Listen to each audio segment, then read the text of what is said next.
Hello everyone and welcome to this Allen & Heath webinar. My name is Nick Beretta, I'm Head of Product at Allen & Heath, and I'm joined today by Ben Morgan, our DLive Product Manager. Thank you for joining us today. If you haven't attended an Allen & Heath webinar before, a couple of things to know. There's a questions pane in your webinar interface, and you can use the questions panel throughout the webinar to send in any question you might have. So don't wait until the Q&A session at the end. We'll do our best to answer them in real time, and we'll pick up some of them at the end of the webinar. We will also get back to each and every question after the webinar. So in the next few days, you might get an email with an actual response to your questions. Now, let's start with the presentation. I just want to start with a big thank you to all of you because of what you took DLive in the last couple of years. So really, we took DLive from new kid on the block to a new staple in the touring industry. And I've got a few examples just to show you what I'm talking about. DLive is at the top of the rider for Nile Rodgers and Chic. It was used front of house and monitors on the Pyramid stage at Glastonbury, and really doesn't get much better than that in our industry. We had so many tours with DLive in these 2 years, and this last summer in particular, we had some very nice tours going on with DLive around the globe. One was Brian Ferry, here on tour with our friend engineer, Tom DeMons. And they're using DLive, and you can see in the corner of the picture an IP8 remote controller with extra faders that Tom uses to control some of the master levels in his mix. Another pick of these recent tours, Warpaint, an indie band in the US. They use DLive at both ends, front of house and monitor. And the guitarist and vocalist, Emily, she is notoriously particular about her monitors. So you can see she's been kitted out with an IP6 this time on a mic stand, which she uses to control her own personal monitor mix. DLive and Mi-1 systems are also used on a number of shows in the West End, major orchestra shows and musicals in the West End. And if you're interested in this particular application, which is all about show control automation and integration with the Mi personal monitoring system, look out for a video about it very, very soon on our YouTube channel. Also, we reached 250 global rental partners with DLive systems. Now, these partners are major rental companies with full S-Class touring systems with touring flight cases and all of the accessories you might need for a production. And all the big names are in there, from VER to SSC, Claire, Global. They're all in our stock list, in our rental list. This is creating a demand for hundreds of engineers to get hands-on with DLive, to get training, to get certified on DLive systems. And I just want to show you an example. This is a recent training event in China with our Chris Pine delivering a training session on DLive. And I'm told that a very similar speech he gave at a university in China reached 80,000 views on a live stream event on Facebook. So that proves there's quite a lot of interest in all territories for our technologies and mixes. Now, 1.6, what's that all about? So let's talk about firmware. With 1.5, we delivered a number of features which were driven by requirements for theatre, touring, festivals. It's what we call the automation pack. 1.6 is primarily about install, and we'll see why in a few minutes. But there's also some exciting new tools and processing tools that we'll talk about, which I'm sure they are of interest to everyone. Now, the code name for 1.6 is Fistral. Fistral is possibly Britain's most famous surfing beach, just out of Newquay, on the Atlantic coast of Cornwall, and not far from Allen & Heath headquarters. So here it is, a beautiful sunset picture of Fistral Beach. And before you say anything about the waves, here is what it looks like when the conditions are good. So that's a proper big wave for surfing. And 1.6 is also very big. 1.6 is probably our biggest release yet for DLive. It's so big, actually, that for the first time, we've pinned down an actual value of $1,595. Now, don't fret, don't panic just yet. It will be available for free to all DLive registered users. And if you haven't registered online yet, there is still time to do so on our website. So that value is really just to give you an idea of the amount of tools and processing and new features that we unlock with 1.6 firmware. Now, Ben, do you want to take us through some of the key features of 1.6 before we move on to the next? Yeah, sure. Thanks, Nicola. Yep. Okay, what you can see on the screen first, dual surfacing. I'm just going to explain the concept to you briefly. Dual surface allows you to connect two DLive surfaces to one DLive mic track. And obviously, there are some obvious benefits to this, some obvious kind of examples where this would be useful, front of house and monitor split being the most obvious one. However, I have to say, in 1.6, we are not giving you dual surface mode, I'm afraid. What we're actually doing is we're going to go one better, and we're going to give you multi-surface. Now, multi-surface, it allows you to connect up to 4 DLive surfaces to one individual DLive mic track. As I previously mentioned, there are a number of kind of examples where this would be useful. 2 surfaces in a front of house monitor split, for instance, or in some broadcasting install applications, it may be desirable to have a number of surfaces controlling the same rack. I'm going to go through some of the kind of software, the new software features which make this possible a bit later on. But multi-surface, just to kind of recap, 4 surfaces connected to one mic track. This is going to be possible in 1.6. The other headline feature in 1.6 is AMM. If you don't know what AMM is, it's automatic microphone mixing. And it is designed for spoken word applications such as panel shows, conference rooms, TV talk shows, even government and local kind of local council use. So we've put in a powerful 64-channel AMM unit into 1.6. And again, I'm going to go through the kind of details of this shortly. Now, it doesn't stop there. What else have we added? Well, we've added a new valve-based preamp. You can see that on the right of the screen there, the tube stage.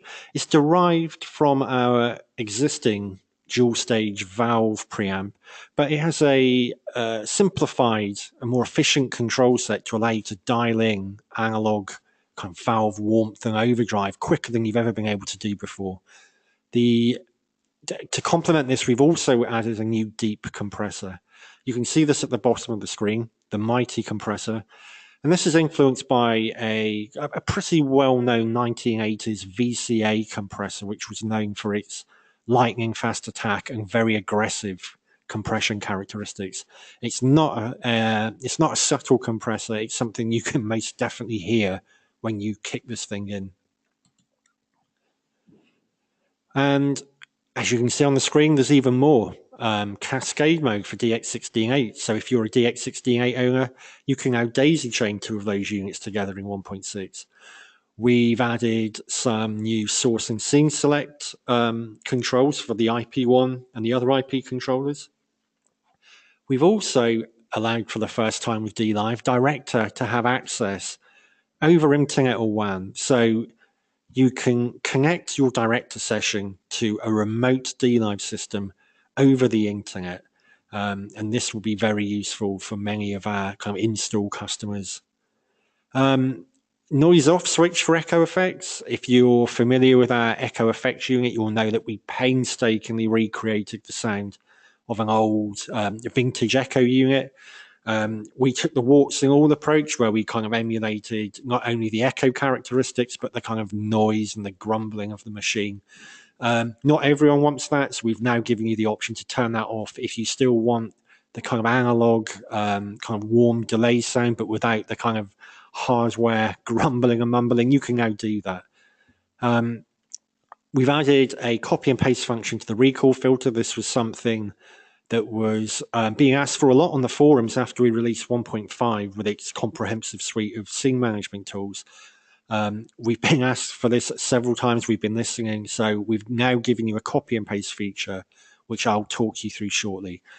Staying in the scene management menu, we've also made some under the hood improvements to the code just to improve the responsiveness of the safes, the filters, just to make everything react a bit quicker, a bit more snappy, which I'm hoping will make a lot of you happy. And finally, as Nick touched on earlier, we are bringing support for a whole new wave of install hardware. DM0, DX Hub, DX Link, GPIO, and the IP1, they are all now supported by 1.6 Fistral. Thank you, Ben. And just to pick up on this last point, some of you might be familiar already with some of these product names, DM0 and DX Hub. Some of you might not be. So at the Infocom show in June this year, we launched a new range of products and accessories and peripherals to really deepen the integration of DLive with installed sound. So what we set out to do was basically to create a distributed, integrated, scalable, accessible solution for multipurpose venues. So DLive really puts sound at the heart of environments like schools and colleges and churches, art centers, education, and more. And the way we do it is through this new range of this new wave of hardware and software features, from the IP1 wall plate controller to the DX16.8 remote stage boxes, the DX16.4W, which is a wall mount version of the DX expanders for permanent installation, DX Hub, DX Link to add more I/O expansion up to many I/O points in a single DLive system, GPIO interfaces, and last but not least, the DM0 mix rack, which is the most compact DLive mix rack in our range. Basically, a mix engine in a box without any analog I/O, but with 3 I/O ports and the S-Class redundancy on GigaAce and the power supplies. So if you're interested in all of these, we're going to have a webinar tomorrow, actually, specifically on the DLive solutions for the install world. So if you haven't got any news of these products yet, make sure to register for this webinar tomorrow, and we'll be very happy to discuss it in detail. And all of the information on these products is already on our website anyway, so you're very welcome to go and explore this new range of products. Now, in other news, a couple of things which we want to touch on today, not necessarily related to firmware 1.6, but that are happening at the same time. One is we just released version 1.5 of the Windows Door Control driver. So again, if you're not familiar with Door Control, what it does normally is it takes the raw MIDI data from any of our mixers, and it will translate the MIDI data to HUI or Mackie control for use with common DAW software like Logic or Cubase, Pro Tools, and so on. Now, with version 1.5, not only we added support for DLive, but we also added a MIDI through map without translation. So that means that you can use Door Control 1.5 in through mode. For example, if you're using a Waves multi-rack system and you want scene changes on the DLive to trigger preset changes on the multi-rack software. But that's just one of many applications. Also, the Bomebox. So the Bomebox is from Bohm Software, so the same guys who developed the Bohm's MIDI translator software. And this box is a very small and affordable unit, which has 5-pin MIDI ports on it, as well as MIDI over USB, as well as MIDI over Cat5. It's a very flexible interface, and now you can use it to add 5-pin MIDI to a DLive GLD or Q mixer. There's going to be a special firmware for the BOEM box available on the BOEM software website very soon, hopefully next week. And again, so if you are into those show control applications or integrating with legacy media equipment with a DLive, you can do that now with one of these boxes. Now, Ben, over to you to go through some of the new features in detail, and we'll switch to DLive Director to show you some of the new GUI elements and features. Thanks, Nick. Okay, we're going to kick off with multi-surface. Now, for us to make multi-surface work, there were many considerations that had to go into the design of the software and how we were going to make this kind of work as well for you, the user, as possible.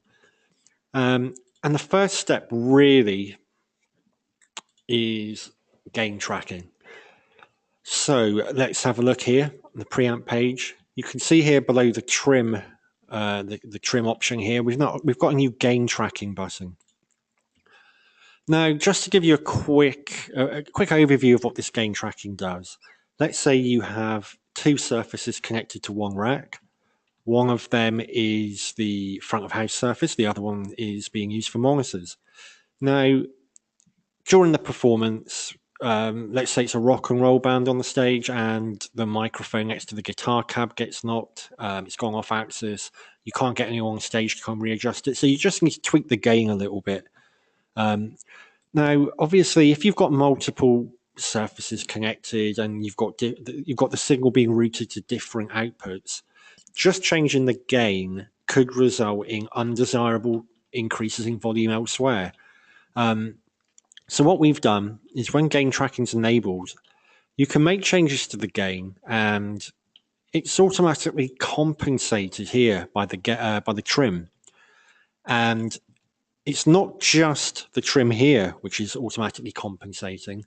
It will be the trim on any other surface connected to the rack where gain tracking is enabled. So up to 4 surfaces can all have gain tracking turned on, where they'll all dynamically track and compensate for gain changes with their trim levels. Now, it's also perfectly possible to have some surfaces with gain tracking on and others without. So you're not committed to gain tracking being a global setting. It's granular, so you can have it on or off per surface or per input socket, however best suits your requirements. And just to show you here, the actual trim window is plus and minus 24 dB. So you've actually got a 48 dB sweep of trim compensation available, which should be more than enough, I think, for most applications. So it's not just here in the preamp page with the gain tracking that we had to make some changes and improvements to the software. We also had to consider things like scenes where you may not want all surfaces to have access to all the different scenes. So we've come up with what we are calling roles, and you can access that via the setup menu when you're on the scenes page. And in your scenes option, scene options dialog box, you have a roles menu here. Now, up to 4 roles are available. I've got a couple here which have already been labeled front of house and monitor. So what I can do, let me sort of take front of house for a moment. I can actually allocate a set number of scenes to the front of house role. So let's just say I'm going to allocate it, I don't know, 36. So in my scene menu here, you can see now, while I'm running the front of house surface, I have access up to scene 36, and higher scenes are locked out to me. Now, accordingly, for instance, the monitor guy or girl, they can have their monitor range starting, well, an arbitrary figure, let's say 68, and that can be going up to any figure you like. And again, this gives the monitor engineer a defined range of scenes. So this is a very kind of valuable tool because it allows you to lock down ranges of scenes for each surface which is being used. And that can just prevent all kinds of things. It can prevent one engineer overwriting another engineer's scene. And it also means when you recall scenes that each engineer is only going to recall scenes which are pertinent to the role they are playing, i.e. front of house, monitor, broadcaster, recording. Now, the role options here, it doesn't end with the scene allocation. We've also introduced up here in the top right, role saves. Now, the user interface is obviously quite familiar for this role saves. It's similar to the global saves and the recall filters. Now, what the role save is it's essentially another layer of saves or filtering, which sits in line with your global saves and your recall filters. However, the role saves are specific to each role. So a very kind of quick and dirty example. Let's say you got a front of house monitor split. We're going to say the front of house guy has access to the first 60 or so channels. We can then block the front of house engineer from any of the changes or anything that affects channels above 60. And it goes without saying that then you could do the inverse with the other role. Oh, you have to excuse me there. I've clicked on the wrong guy. So, as you can see, it's quite a powerful, an additional layer of powerful filtering, which means that you can very kind of easily lock out one engineer or one surface from kind of making changes to other buses or inputs that they shouldn't be concerned with. So that's your kind of obvious example there. The other thing would be your monitor engineer. Rule of thumb, your monitor engineer is going to want access to all of the auxiliary buses. That may not be a consideration for the front of house guy. He may not need any auxiliaries. And the other way round, the monitor guy, he doesn't need to worry about the LR. But the front of house guy, obviously, he needs full access to that. So again, from the monitor position, you can block LR settings and vice versa, just again to ensure that there are no kind of undesirable changes made to any buses or input channels which the surface doesn't need to be concerned with. So you can see there a kind of pair of very powerful role-based scene tools. There's another part of this jigsaw, and that's here on the show page. So again, hitting the setup button brings up this new option here, allow surface only recall. Now, to give a kind of quick description of what the purpose of this is. If you've got a DLive system with multiple surfaces in a single rack, the kind of workflow would be that each engineer, the front of house engineer, the monitor engineer, the broadcast guy, they would all save their own shows. And the reason being is that the show that is saved contains the surface settings based on the surface which is storing the show. So you would have each surface storing their own show. Now, when it comes to recalling that information, quite often you may not want to recall the mix rack information because the mix rack information is common to all of the surfaces. Now, just to give you an example, let's say you've got two engineers, front of house and monitor. The monitor engineer turns up to the show. They decide they need to add another auxiliary bus for the performance that night. So he or she goes ahead, configures the bus, adds it to the system, and then the other engineer comes along 10 minutes later, blissfully unaware of what's just happened, and loads the show up and wipes out the setting changes made by the first engineer. So obviously that's not desirable, that's not good. So what we've given you here is the ability to only recall the settings which are relevant to the surface. So let's just see what that does in practice. I'm going to recall the show here. Straight away, you can see this new dialog box. Gives me a couple of options just to recall mix tracking surface or surface only options. So depending on whether you're kind of like the primary surface or one of the secondary surfaces, you would choose one of these options depending on what's most suitable for the kind of workflow and the setup that you have for that performance. So that's a bit of an overview of the multi-surface functionality we've introduced in 1.6. Now, the other big feature, AMM. So you can find that in the MikTrak audio menu, and AMM's got its own tab here. So you may have seen this GUI before if you've used any of our GLD mixers. It will be quite a familiar interface. If you haven't, it's essentially quite a simple setup. I should just say that the 1.6 firmware reference guide will go into a lot more detail about AMM, what it is and how it works. So if you want kind of an exhaustive overview, dig out the firmware reference guide. But I'll just give you a bit of an overview here. So this is the screen where you assign channels to the AMM. Now, here, you'll notice I've got an option which is called number of AMMs. So we're actually giving you 3 different choices for AMMs, in as much as you can have one AMM with 64 inputs. You can have 2 AMMs, both with 32 inputs.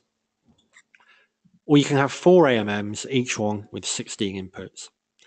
So I'm just going to go down to 2 just for the ease of this demonstration. Now, AMM1, let's just clear that a moment. So we're just going to say we're working in a conference scenario here. We've got 2 conference rooms, and we're using inputs 1 to 16 in conference room 1. So with the block select here, I can just select a block of channels and drag them down. And there you go. Those 16 channels are now in AMM1. So AMM2, let's say, for argument's sake, they're coming off an expander somewhere, and they're coming in on input 65 to 80. Let's just drag them in there. And again, very quick, very easy. I've got my 2 AMMs set up, 16 channels each. Back here now, excuse me, you can see we have 2 discrete, separate AMM units. Now, the options which are available depend on the mode that you are running. And there are 2 modes available, NOM and D Classic. Now, D Classic is based on a classic, well-known hardware auto mic mixer, which has been around for probably over 30 years now. And it utilizes something called dynamic gain sharing, where a certain amount of gain is shared between channels, and depending on whether there's input or not, the gain will go up on certain channels and down on others. So your options here are quite simple, really. You've got on or off for the channels. Then you've got a priority level. So certain channels can be given a higher or lower priority. So if it was a company board meeting, for instance, you may want the MD or the CEO.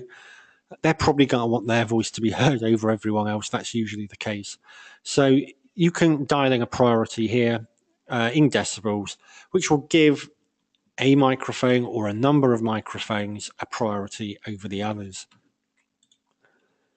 Now, we also offer you NOM mode, which is number of open microphones. And this is derived from our IDR4 and IDR8 install processors. And I think it's fair to say it's a bit more of a sophisticated, more sophisticated solution with a few more options, and it may work better for some scenarios. And we'll just have a look at what the additional functionality here. So you've got off attenuation, so a bit like a noise gate, actually, in a way, that you don't have to necessarily attenuate any kind of closed mics completely. They can be attenuated by a certain value. Hold time also. So if a microphone opens, you can just force the channel to remain open for a number of seconds. And we've got other settings here for norm attenuation and the chair settings. Now the chair settings,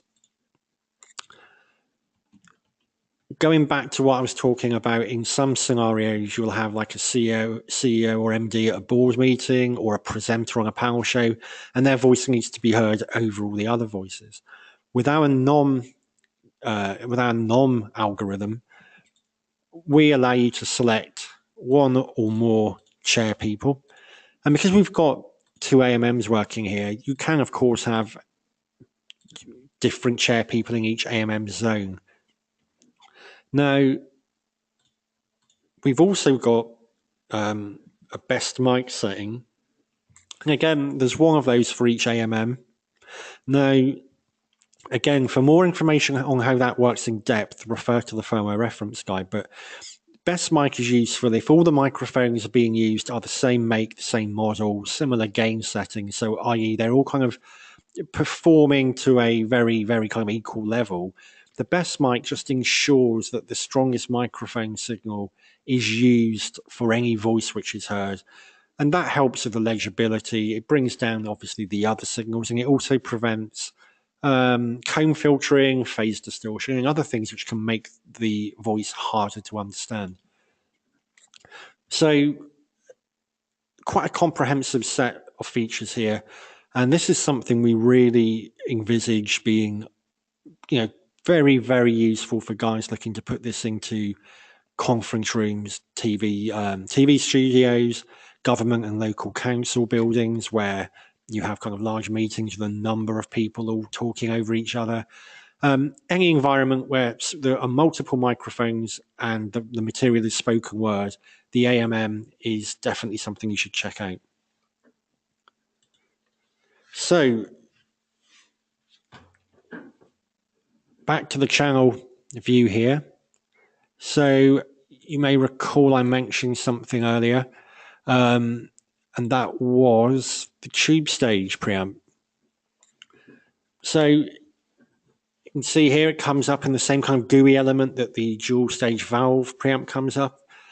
And you see it's got quite a few options, but not as many knobs to play with as the dual stage valve. But that really is the strength of the tube stage.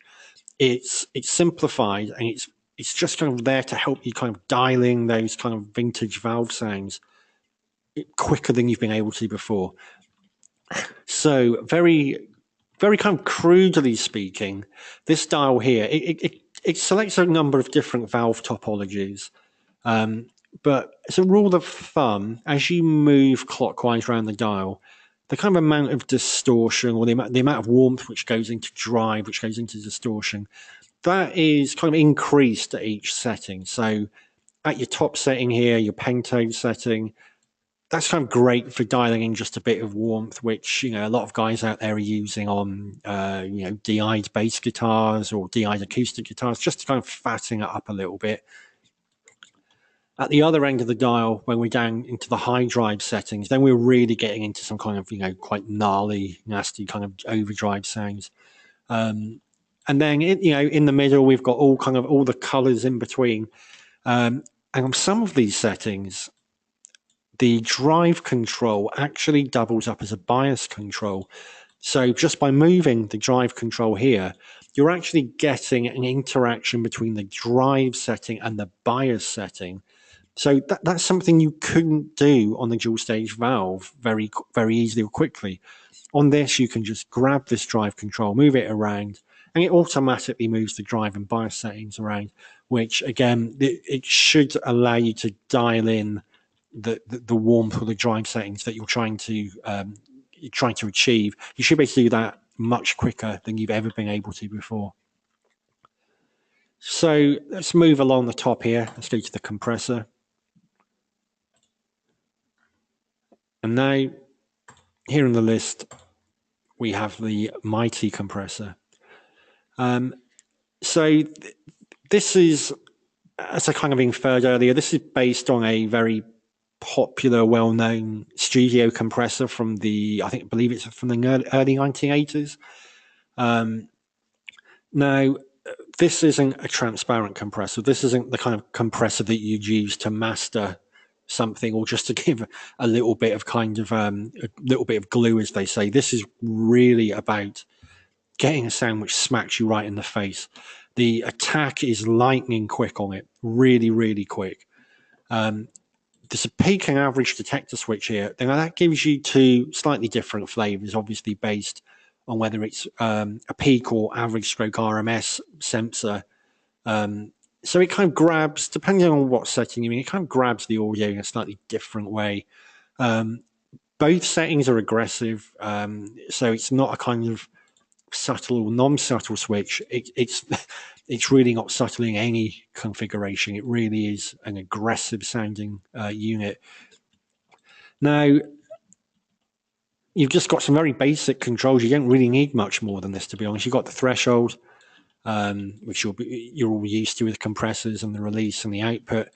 Now, obviously, people will find their own uses for this, of which there are many, but a good starting point if you want to have a play around with this, snare drum, kick and snare subgroups, drum subgroups without the overheads, maybe some kind of quite aggressive picked bass guitar.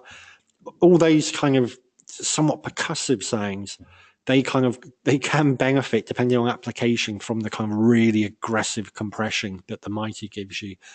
So I think you're going to have a lot of fun playing around with Mighty. It really is. It's really great fun to play. It is so aggressive, so much character. It's just fantastic. Now, just a couple of other things to add. I mentioned earlier that Director can now connect to a DLive system over the internet or over a WAN. So what you need to do that, the actual procedure is not that difficult, but you do need to know the IP address, your WAN IP address, i.e. the IP address broadcast to the outside world by the network where the DLive hardware is installed. Now, you may have to open a couple of firewall ports. This is all kind of documented, so you'll have all this information shortly, but you would open the firewall ports, and then here in Director, it'd just be a case of typing in the IP address for the system that you're trying to connect to. And then you hit connect. Again, you have all the same kind of options you do when you've got like a local connection, so you can pull or push. But you can just connect over the internet, which, again, for installers, maybe some commercial audio applications, it means you can go in, you can make scene recalls, you can reset to a default setting, you can load a show without having to go on site. You can just do that from the comfort of your own home or office. So again, I think quite a useful tool for your installers out there. Talking of install, which Nick picked up on earlier, there's a number of kind of pieces of hardware which are now supported by 1.6, and that will be talked about in more detail tomorrow at the webinar. So there's only really one thing else I want to show you now, which is the recall filter copy and paste function. Now, this might not seem like a biggie, but we introduced, 1.5 had a kind of wave of new scene management options. And one of the things it brought up was that people then, loved the scene options, but they wanted to kind of apply recall filters to multiple scenes, which we didn't have the mechanism for previously. But now it's pretty simple. So let's just go in. I'm just going to make a recall filter block all on the inputs there. Quite simple. And I want to copy and paste or kind of propagate that filter to a range of scenes. Now, it really is just a case of pressing copy filter to here. And now you can see I've got my options. I can send that to all scenes, no scenes, or a range of scenes, or I can just select by hand the scenes that I want to apply that to. And then you hit apply, and then the recall filter is applied to any of those scenes. So hopefully that's going to make you guys out there who are using the recall filter a lot. I hope this is going to make your life a lot easier. It's going to improve your workflow and free up time for you to do other things. So I think at this point, I'm going to hand back to Nick and have a look at what questions. So the questions, yeah, it's questions time. We had a few coming in through the webinar. A lot of them are really questions on how to, or we have a couple of sales questions and support questions. On all of these, we will, I tried to answer a few of them now, but we will get back to you guys with contacts to service departments or sales area managers and so on. But there are a few which are on 1.6 and this webinar. A few people are asking if we will make the recording available of this webinar. And yes, we will make it available on our YouTube channel in the next few days. So if you didn't manage to grab all of the webinar, or you want to watch it again and go through the features again, it will be available. Now, a few questions on the tube stage preamp, on what particular unit we emulated. And also Daniel is asking, can we have it on buses? That's a no, I'm afraid, for the time being. But I think we can consider maybe in future to have something in the effects rack which adds some harmonic distortion or coloration to the sound. But for the time being, it's only on input channels. Now, a few people are asking about gain tracking and whether it works with not just with dual surface or multi-surface systems, but with systems with multiple mix racks. Now, it's a bit of a tricky one. It wasn't gain tracking. It wasn't designed to work with systems with two mix racks or more mix racks. So it was really designed for multi-surface applications. However, while I was answering a few of these questions live, I realized that actually, if you turn gain tracking on an input channel, that will affect the trim of the very same input channel as well. And if you're sending a direct out to a second system, as opposed to the actual preamp sockets from the mix rack, that direct out will be affected by the gain compensation going on the channel. So effectively, you can send your direct outs to system B for monitors or broadcast. And if the digital trim is engaged on your input channels, those direct outs will be compensated with reference to the preamp gain. Now, someone was asking if a laptop running Director can have the same roles and can be used as a second surface, and equally, if the same applies to D-Live Mixpad. Do you want to take this one, Ben? Director, certainly that can be assigned a role. In fact, I'm using Director here for the webinar, and yes, it's perfectly possible to assign a role and, yep, assign whatever scene range or what have you. That's all perfectly possible from Director. Just one thing to point out, that Director is in essence a kind of virtual surface. Now, what we're talking about with multi-surface, when we've got four surfaces connected, that's for surfaces with audio connections. So Director itself, using Director won't eat into your kind of dual surface allowance really. The four surface limit is physical surfaces connected with PAFL buses, each with their own discrete PAFL bus, their local I/O or local analog I/O and DX I/O, I should say. They are the kind of four surfaces. Director doesn't eat into that, so you can have instances of Director running above the upper limit of four surfaces in a multi-surface system. I hope that makes sense. Now, there's a question on multi-surface and the scene system, which we might be able to explain a bit more about. So basically, Jalon is asking, what happens with the scenes? Are the front of house and monitor engineers recalling different scenes effectively, or are they on different scenes? It's a bit more complicated than that, because part of the scene content is always in the mix rack, and part of the scene content is filtered by these new roles. So do you want to recap on how the scenes work? Yeah, absolutely. So Jaylon, it kind of depends on the application. With a kind of traditional front of house monitor split scenario, what the way we've kind of designed this is that you probably want each engineer to have their own range of scenes. So very, very crudely speaking, let's say you've got 10 scenes for front of house and 10 scenes for monitors, and each scene represents a song in the set.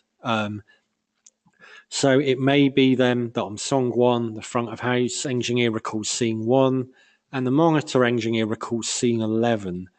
And then you would use the role safes up here in each scene to block out parameters which aren't relevant to that surface. So again, a kind of very kind of crude example. If you're doing a front of house monitor split, what you're probably going to want to do is you're going to want the monitor engineer to have the ability to have their own EQ on input channels. So not sharing the front of house EQ. So what you're probably going to want to do is split the input count down the middle. So DLive, as you know, gives you 128 input channels. So you split that down the middle and say, right, the front of house engineer, they have 64 channels. The monitor engineer has 64 channels, which gives them their own EQ processing routing options. And then in the role safes, you would just block out the inputs or the channels which aren't relevant to each surface. And then you would go in and then each engineer would save their scenes discreetly. So it does mean that each engineer has their own scene list. And there are benefits to this. One being that you may have, for instance, a track or a piece of theatre or musical theatre where the front of house engineer is needing to change scenes rapidly. But the monitor engineer may not need to change as rapidly. So the monitor engineer can sit and kind of change scenes or program the scenes to kind of follow what they need to do, leaving the front of house engineer to kind of come up with their more complex scene changes or more rapid scene changes. They're completely like disconnected, so they can both do their own thing. So yes, they both do have their own scenes, and that just offers an increased amount of flexibility and power to each engineer. Yeah, thank you, Ben. And on the wider subject of scene filters, taking a step back, someone is asking, well, what actually the different scene filters or scene saves do in DLive. And just to give you a very brief explanation, basically, the scene saves are global saves. In fact, they're called global saves in the tab on top of the scene manager, and those apply to every scene in your system. So any scene recall will be affected by these saves. So if you save something, that means that object, that item will not be affected by any scene recall. So you can make a channel or a setting completely isolated from the scene system, and it will stay as it is at the moment. The recall filters are a bit different because they are per scene. And actually, they work in the opposite way. So on the recall filter, you normally allow everything in a normal scene, but you can choose, if you like, to block a few parameters or a few channels. And that's, for example, if you want a scene, say, to block everything, but change only a few effects parameters or the EQ of a particular channel. And that's what that scene does, not more than that. Now, the complication is with the new roles for multi-surface, there's another layer of filters, which we call, or saves, which we call the role saves. And those are to facilitate the use of the same mix rack, the same engine and the same scenes by multiple engineers. So effectively, each engineer, each surface can have independent filters set up in the system. Now, a question on AMM, the peak-off point or source point for the AMM, that's post-processing, post-delay, but pre-fade. But as Ben showed earlier, there is an option for follow fader in the settings of the AMM. So you can make the fader level contribute effectively to the signal going to the AMM algorithm. Now, with a remote connection via the internet, is there a way to PFL remotely? Unfortunately, not at the moment. No, not yet. It would be great. Obviously, there's complications with how would that audio be piped. Would it be coming across an interface like an audio over IP protocol? It's not something we can do at the moment, but I'm sure someone out there will be very inventive and work out a way of doing it one way or another. But at the moment, it's not something that we offer as part of the firmware. Now, a few questions are about when 1.6 will be released. So do you want to commit to any date, Ben? No. I would hope within the next, I don't know, 2.5 weeks, hopefully. Obviously, in software environments, things are constantly being refined and tested. So there's always a little bit of fluidity there. It's very difficult to ever say, right, it's coming out at midday on Friday the 29th or something, which isn't a hint or a clue, by the way. But yeah, I would hope within the next couple of weeks we should see 1.6. A question on the AMM again. Are stereo channels counted as a single channel on the AMM? I'm not sure you can actually have stereo channels on the AMM. I can't really think of any application where you would want them in the AMM. So I think it's only mono channels which are allowed. I do believe that actually if you configure a channel as stereo, it won't let you drag it in to the AMM. I think it actually kind of grays it out. So it really is designed for mono inputs only. Richard is asking if the tube stage preamp can be, so basically he's doing a tie line split for two systems, and he's asking, can I make the split channels unaffected by the tube stage? And that should be fine, because if it's a tie line, it won't be affected by any processing item on the channel. Can two surfaces connect to the same GigaAce card? Oh, okay. It's a good question. It's something hopefully I can make a little bit clearer here. So multi-surface, what I'm going to call the primary surface, that will connect to the built-in or integrated GigaAce socket in the rack.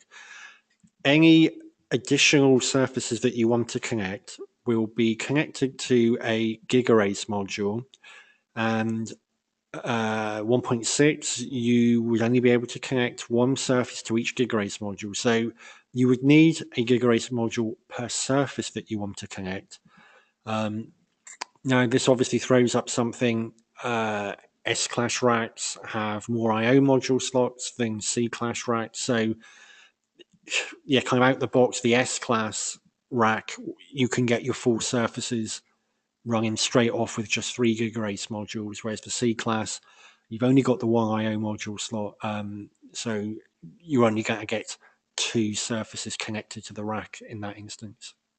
Now, there's a lot of other questions coming in. We will try and keep answering them until the hour anyway. And if we miss out on some of these, we will get back to you via email in the next few days. But Michael is asking, will there be template shows or templates for the multi-surface application, given the complexity of the feature? Yes, absolutely. We are intending for there to be a template show, which don't know what it's going to be called yet, but it'll be something along the line of dual surface split or dual surface front of house monitor. And that will just give you a basic starting point, a kind of building block to work from. I'm guessing it'll be 64 channels split between the two surfaces. So out of the box, it will probably work for most kind of generic front of house monitor applications. But for some users, they will want to tweak it a little bit. But we're giving you that kind of building block to kind of work from. And again, does gain tracking work with double patched inputs on the same surface and rack? And yes, Jonathan, if you enable gain tracking on your input channels and if you have an internal split on your single surface and rack, you will still be able to use that feature, so that any change in the analog gain, preamp gain, will basically be compensated on any input channel that you have sourced from that mix rack socket. A question from Art, again on multi-surface. I think it's a topic that will need a lot of supporting materials and videos possibly and tutorials.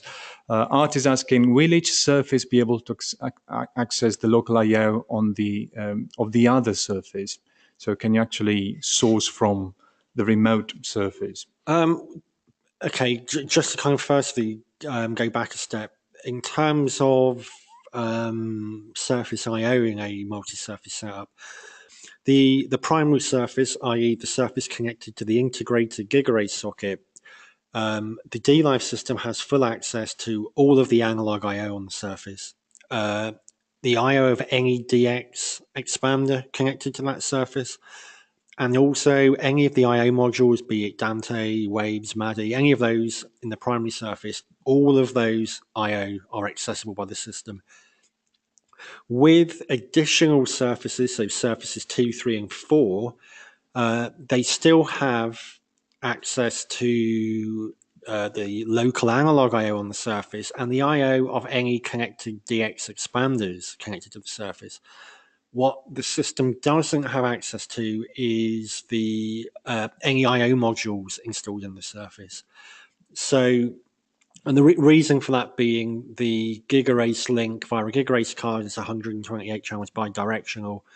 The GigaRACE, the built-in GigaRACE link is actually 300 channels bidirectional. So there's more bandwidth available on that built-in GigaRACE socket.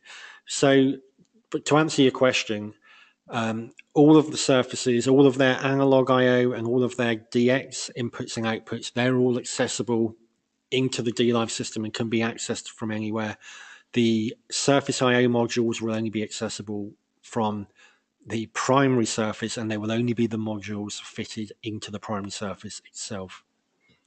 Now, Ron is asking if the Mixrack PFL can be assigned to a Director virtual surface.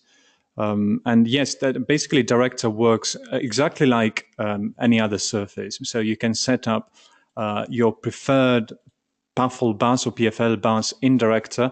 And if that's number 1, for example, that's controlling the actual headphone socket on the Mixrack and PAFL bus number 1, or you can switch it to 2 and then patch that PFL bus onto a couple of XLR sockets on your Mixrack alternatively. So yeah, basically Director is exactly like any other DLive surface in that respect. Jalon is asking about the channel split and whether that means that with 4 surfaces, for example, you only have 32 channels available to each if you want their own processing. Yeah, well, it depends on the use. If each surface wants their own discrete processing, then yes, you're right. With 4 surfaces, each surface would have 32 discrete channels. Now, of course, that's absolutely the case for split applications. You would want that, but one other kind of application maybe we haven't talked about as much is, in some cases, people won't want that discrete processing. So, for instance, if you're working with the second surface as like a surface sidecar mixer or an extension, you won't need those kind of discrete processing channels. And you can also actually as well kind of use this as kind of like a quasi surface redundancy setup as well.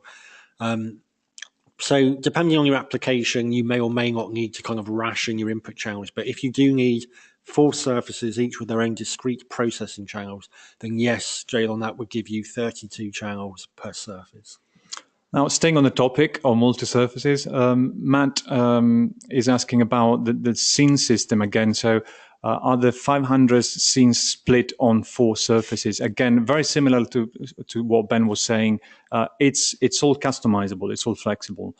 So you can actually leave everyone with access to the full scene range, or you can choose how the 4 different roles apply to 4 different surfaces will be limited in their access to scenes. So potentially, yeah, you can have 4 surfaces, each with a specific range of scenes within the 500 total count. Let's have a look. Can surfaces be daisy chained? Ooh. Good question. At the moment, I believe that is not supported. My understanding is with the current software deployment, these surfaces will need to be connected to GigaRace modules in the MixRack itself. However, if that's not correct or anything changes, we'll let you know, obviously. Yeah, I think that's correct. As in, you want an extra GigaAce card for each new surface, and the surface connects to the MixRack.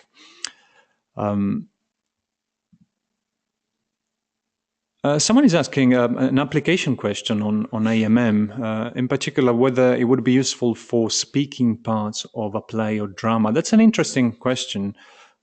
It's not the possibly not the application the AMM was designed for, but I think you might want to experiment with it, and especially if you use the gain sharing mode or the D classic mode, and you set your settings so that it's not as aggressive in terms of